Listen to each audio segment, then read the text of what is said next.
As time moves forward, as technology changes and grows, as the infrastructure of companies continue to ebb and flow, one thing remains the same. A leader has to produce. This is the Mosley Method Mastering Leadership Podcast, a transformational leadership approach that's centered around three core concepts: vulnerability, transparency, and authenticity. On this show, you'll learn how to be open and honest with yourself and with others, while also developing trust, empathy, and respect within your team. You'll learn how to empower them to take ownership of their roles and responsibilities. This is the Mosley Method Mastering Leadership Podcast. And now your host, Edward E. Mosley Jr.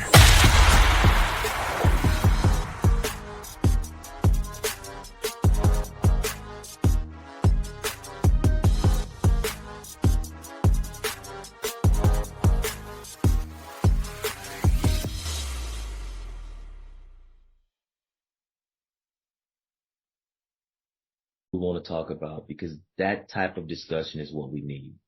And today we have a wonderful guest on the show. Name is Tammy Allen. I will let her explain her thoughts on leadership, and let her do a little bit talking about her and what she feels leadership is. So without further ado, Miss Allen, the show is yours. All right. Thank you for having me. It's an honor and a pleasure being here today. We both have someone that we know in common, Tara. And when Tara first mentioned your show to me, I said, well, I really haven't had any leadership roles per se. My company's a fledgling company. I don't have any employees. And she says, I don't think that'll be a problem because of, the things that you have done. I am a primary care physician. I have been practicing for over 20 years. And for most of that time, at least 18 years, I have worked in a hospital as a hospitalist. So I have oversight over medical students, residents, interns, nurse practitioners, physician assistants. And so I guess I want to talk about my ideas of how I have been leading them and teaching them. So I would say that my leadership style has evolved quite a bit over the years. Okay. When I first started out, I was pretty much a micromanager. And I really believed if it wasn't done my way, it wasn't done correctly. But, as I matured and discovered more about medicine and more about people, I realized that I've actually become more of a coaching style. I've developed more of a coaching style of leadership. I'm really into empowering my students and teaching them to collaborate, teaching them respect and trust, and providing the platform for them to be open and honest, and having them to know that it is a safe place for them. I'm very much about accountability, and to that, because of that, I also, my style, I'm very upfront about what I expect. Mm-hmm. So, I lay those expectations out there early, and we go from there. So what's very interesting is, I was on another conversation, and a point came out about how men seem to find more success with women as sponsors, and women seem to find more success as men as sponsors by a woman sponsoring a woman and a man sponsoring a man. And so the question I asked the person was, do you find as though you have to walk around with this big stick, with this big attitude saying, hey, like you kind of opened up and you said it was my way. Um, I think that's very interesting because some look at women in that aspect of, oh, she has a chip on her shoulder. She has to lead that way to be heard and to be known. The squeaky wheel gets the most attention. Um, what made you change? What did you see in yourself, or what did you see to make you kind of evolve? What happened? How did you get? So I guess I want to start out back in my micromanaging days. Yeah. So I felt that I had to be that way. Number one, because when I started, there weren't a lot of women in medicine. Now women probably make up about half the force. And there were very few African Americans in medicine. And that's still the case, but we've definitely come a long ways. And I really felt that in order to be heard and seen, I needed to be carry that big stick. As I became more comfortable with myself, with my knowledge base, and just my colleagues, I realized that was not necessary, always the case. And I also discovered that my students, responded better when I wasn't hammering them with the big stick, when I allowed them to experiment, as long as they weren't hurting anyone. I decided to allow them to experiment some and to develop their own styles. And I found that was a much more effective way to deal with people. Yeah, I think that's a great point. And I was going to ask you this question. So do you find as though and I'm assuming your students what would be the youngest age that you would say a student would be? So if we're talking medical students, we're talking pretty young, in the early 20s, so 22, 23. When you're talking residents, we're late 20s. And then, of course, nurse practitioners and physician assistants, we run the gamut. Mid-20s to I've had some in their 50s. So with that being said, we have to evolve. Right. The organization has to evolve, or we would lose them. Yes. And what I have seen is organizations, and I know this has to be affecting the medical world as well, but organizations right now do not seem to want to, especially post-COVID. We can say post, during, and post, pre, post, and during. Right. We know by numbers that people like flexibility. They like work-life balances. They like this word that a lot of our younger folks use is they want to be heard. They want people to listen, not talk at or talk to. But a lot of organizations in industries are still not seeing that. And they are not, I like to say they're not maximizing effectiveness. So we have low employee engagement. We have high turnover rate. We have burnouts. We have, they don't feel trusted and they don't feel valued. So what would you advise, aspiring leaders, in whatever field, if you were on the stage, what would you advise them? What would be your first piece of advice for them? I would tell them, you definitely have to have flexibility. That's one of the main things, because you're going to find that every learner is different. And people come to the table with different expectations, different life experiences. So you can't treat everyone the same. You're going to have some flexibility. You may have someone who's very quiet and they seem like they're timid and they may be afraid to answer questions. And that's one of those people that you're going to need to do a little more encouraging with, whereas you have someone else that's very outspoken and very engaging, and you probably can allow them to kind of run a little bit more on their own. But I would say that number one is you will definitely have to be flexible. Um, I think it's also important to be transparent, willing to admit that you don't know something. And that's a big thing that I'm really big into that. I will tell my students, I don't know it all. I don't have all the answers.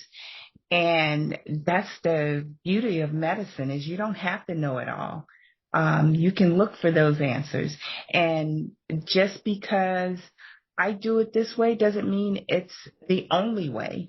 There are so many different ways that you can come at a problem in medicine. And I think that it's important to allow your students to figure that out, what works for them. I think it's also, I would say it's very important to be authentic, be open to feedback, because you're just because you're in the leadership role doesn't mean that you know it all, that there's always room for improvement, always room for growing. And if you can't take the feedback, then you probably are not going to be a very good leader. So let me ask you a question. And I know I've seen these two terms evolve over time. And you just use the newer version of it. But my question is, do you think that the change in the two words that I'm about to give you, was a part of that growth and maturity level and self-discovery of yourself? You use the word open to feedback, vice open to constructive criticism. Okay.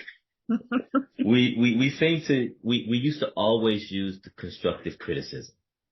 And it was one of those, hey, I need to talk to you, I want to give you some criticism, but it's like we can accept the word feedback more than the word constructive criticism. Right. Why is that? I think no one wants to be criticized. Yeah. It has such a negative connotation. And I think that plays on people's psyches. Someone says, well, I have some criticism for you. And then, you automatically put up that wall. Even if you're someone who is good at accepting criticism, there's always that, oh no, okay, what did I do wrong? What are they getting ready to say to me? And what is my defense going to be? Whereas if I'm giving you feedback, I think there's much less negative connotation, and you don't feel like you have to put up that wall and be on the defensive about how am I going to defend myself. Yeah, and I think the other part of that is that great point about defending myself. I think when you say feedback, it's like you're giving somebody something at less of a blow than when you say, because how can it be constructive and criticism? Right. It's kind of, but we've said it for oxymoron. years. Yeah. We've said it for years, and I saw it in the military.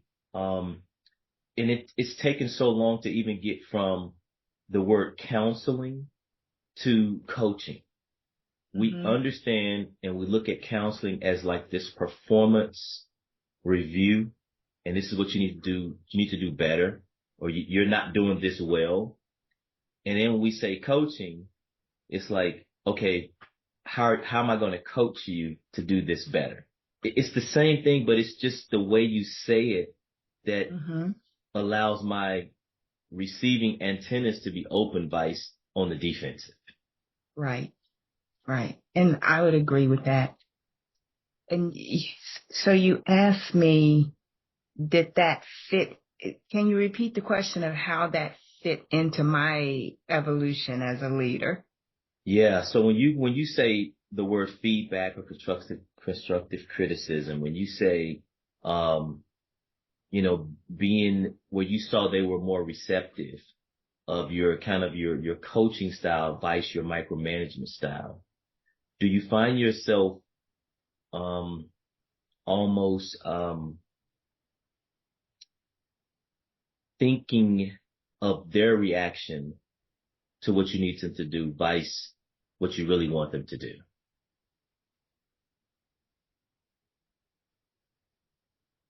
I guess in some ways, Hmm. yes, because, I always have it in my mind how it should be done. Yeah. And so I'm always interested in hearing the rebuttal, Yeah. Yeah. the response on, well, I would like to do it this way because X, Y, and Z. And I think about it, and sometimes I'm like, well, I'm not sure X, Y, and Z will work. Have you thought about this? And then sometimes I still may get pushback. And as long as it's not hurting the patient, I will usually say, okay, let's try it your way.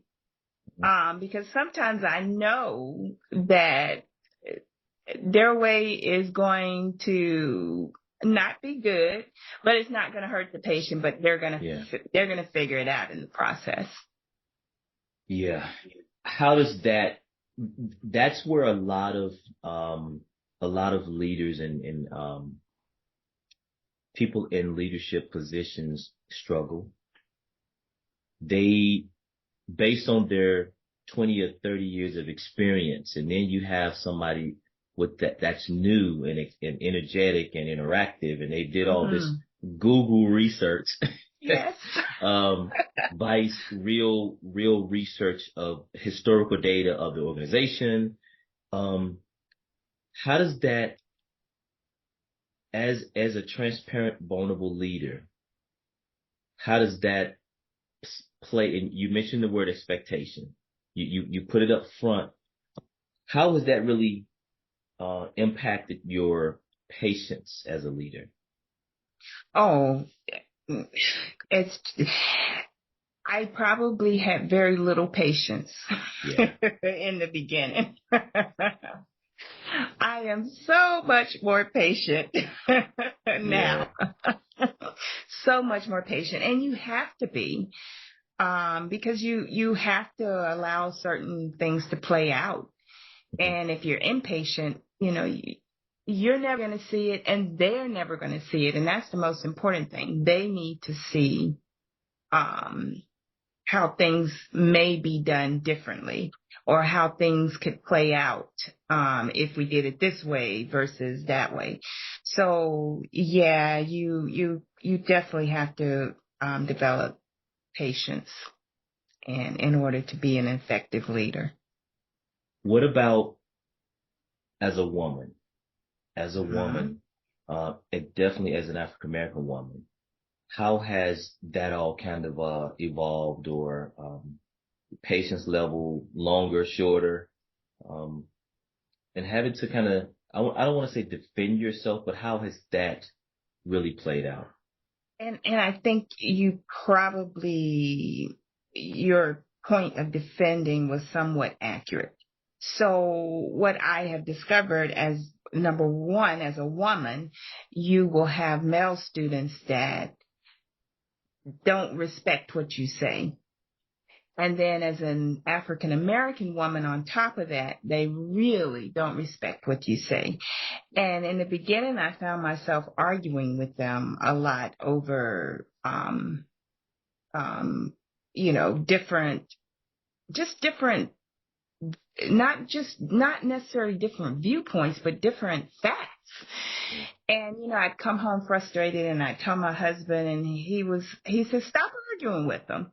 You tell them to go look it up. You stop arguing with them. You've been doing this for 20 some years. You know the answer. You tell them to go find the answer and bring it to you. Stop arguing with them. And that was very eye-opening for me, and it was very helpful because I would sometimes get very frustrated arguing with people over things that were fact. And they didn't believe me because I didn't fit their ideal teacher, I guess. That is so, that is, it just astonishes me. The similarities, or I should say the similarities across all spectrums. It doesn't matter if you are into, corporate America, if you're in government, federal, if you're in politics, medical field, we seem to still have this male female struggle of power. And to your point, I've seen where a woman can say something at the round table, at the table, and it's almost like it wasn't said. But a male can say the same exact thing, not even 30 seconds later, and it's acknowledged. Right. And so I always ask people, are we more sexist or more racist? Yeah, and people struggle with that, Yes. So as a leader, as a CEO of a company just like yourself, been in the medical field for years, I know that you have probably seen so many levels of both. Right. And moving forward, how do you take both of those two concepts and continue to move your company forward and be the successful businesswoman, African American woman that you are? I think for me, I have a passion for teaching. I truly believe that that what I am providing is going to be so helpful for people in so many different ways. And I think it's that passion that is going to keep me learning and teaching and becoming a better leader as I develop this company. Yeah. I will say that one of the things that I've seen that has really been really insightful is the ability to be, like you say, be flexible, the ability to pivot, because over time things will evolve, and experience is experience, background is background. But when it comes to that true desire to lead and teach, that will always prevail. That will always prevail. And like you say, you're having a discussion not on if it's fact or fiction, but it's fact, Yes. And so the last question I will ask you is, before I allow you to kind of give us some closing discussion, are we able to keep pace with this technology? A lot of people are coming out of school, with new artificial intelligence platforms. Mm-hmm. As a leader, what would be your thoughts on leading and still being transparent, vulnerable, and authentic with that kind of AI world? What are your thoughts on that? I am really excited about this AI. I truly am. I'm a big proponent of it. I use AI myself, and I think that technology is evolving so rapidly that that's a bit scary for me. There are so many ways it can be abused. And of course that is scary, but I think that we are entering, I don't know, a new era, and that AI is going to change things in so many ways. And I think a lot of it's going to be for the better, but we're always going to have to watch for the malignant uses, because they're going to be out there. I think that in medicine and in other businesses, corporations, they're going to have to get on board with this AI and figure out how to make it work for your individual purposes and your individual corporations. But I'm really excited about it. Yeah, I am too. I think it's, as an author, as a speaker, it is definitely something that I have used, and something that I have grasped, because there's no more Britannicas anymore, encyclopedias. We don't have that. So, you know, to Google everything, to try to put documents together, or even just a thought on just just ideas and concepts. You know, I have heard a lot of people, that are scared to use it. Mm-hmm. One of the things that I have heard from three very high, I would say big, federal agencies, is their grasp, they're having to accept AI. Mm-hmm. And give you an example how they're using it. Their leadership has decided how many man hours it would take. So for instance, if you open up a job vacancy, you open it up to the public, then you're having one human person to have to read potentially 10,000 or 15,000 resumes for one position. When you send it in digitally, now you can tell a computer, an AI bot or whatever, to look for these 1,000 words or 100 words in a resume. Now you have taken, maybe months and months and months of a person or people trying to physically read resumes, and you've cut it down to from 10,000 to 100 in a matter of, less than a day, or how long that computer takes. So those are good ways, you still do the interview process. But some people are just not on board with that just yet. They're just not on board with it. So. And I think part of that is the potential for, I don't know if I would call it abuse, but the potential for unconscious bias. Yeah. When you allow AI to do things, because AI was, quite frankly, created by majority white males. And I think the potential for unconscious bias is huge. It's there. And so that definitely has to be a concern. But my solution would be to, let's get on board, get more African Americans, more females, more Hispanics, more, more others involved, so that we don't have to worry about that issue with unconscious bias. That is a great point. I never even considered that aspect of,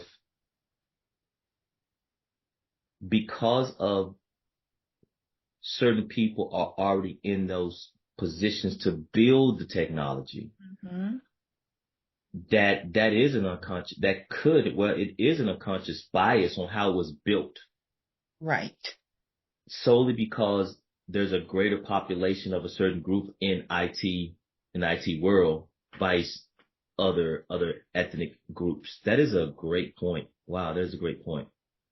And so in order to make it even more realistic and relevant, that like you said, needs to be more of a greater demographic that's building. And yeah, that'll be interesting to see how that is a great point. Great point. Gotta watch out for that. Yes, it's going to be interesting to see how this all unfolds. And I'm rooting for good things.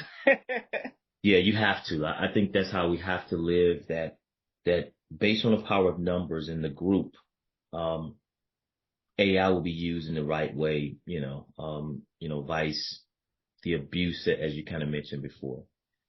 So I think that, I think that wraps it up. I think we really had a great conversation on leadership and how AI affects leadership, and how, how we have to evolve our thinking process, and because I was that person from the Marine Corps. Hey, bam, bam, bam, bam, bam.